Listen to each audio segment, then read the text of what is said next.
નમસ્કાર, થર્ડ આઈ એક્સપ્રેસમાં તમારું સ્વાગત છે। મારી ચેનલને લાઈક, શેર અને સબસ્ક્રાઇબ કરશો।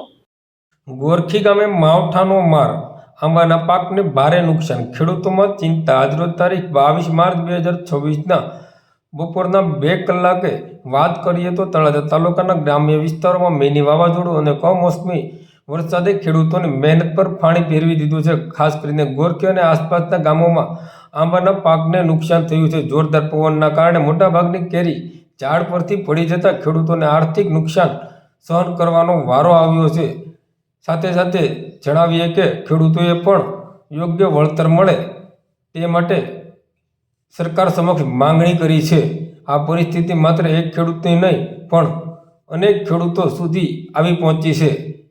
સ્થિતિનો સામનો કરવો પડી રહ્યો છે અને ખેડૂતોમાં ભારે નિરાશા જોવા મળી રહી છે। હાલમાં ખેડૂત સરકાર પાસે યોગ્ય સર્વે કરીને વળતરની માંગણી કરી રહ્યા છે।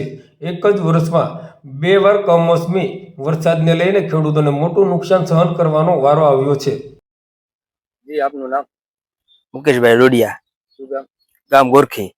મુકેશભાઈ, શું થયું છે? 19 તારીખની સાંજે ધોધમાર વાવાઝોડું થતા નુકસાન આવ્યું છે અને ખાસ કરીને કેરી બધી ખરી ગઈ છે અને મોરે પણ ખરી ગયો છે। આ વર્ષમાં 2 વાર આવા માવઠા થતા ભારે નુકસાની ભોગવવી પડે છે ખેડૂતોને અને વળતર સરકારને દેવું જોઈએ। કેટલા આંબા છે તમારે? આંબા છે અમારે 100 આંબા છે, એમાંથી મોટા ભાગનો મોર અત્યારે ખરી ગયો છે અને કેરીઓ પણ ખરી ગયું છે। કેટલી નુકસાની ગણાય?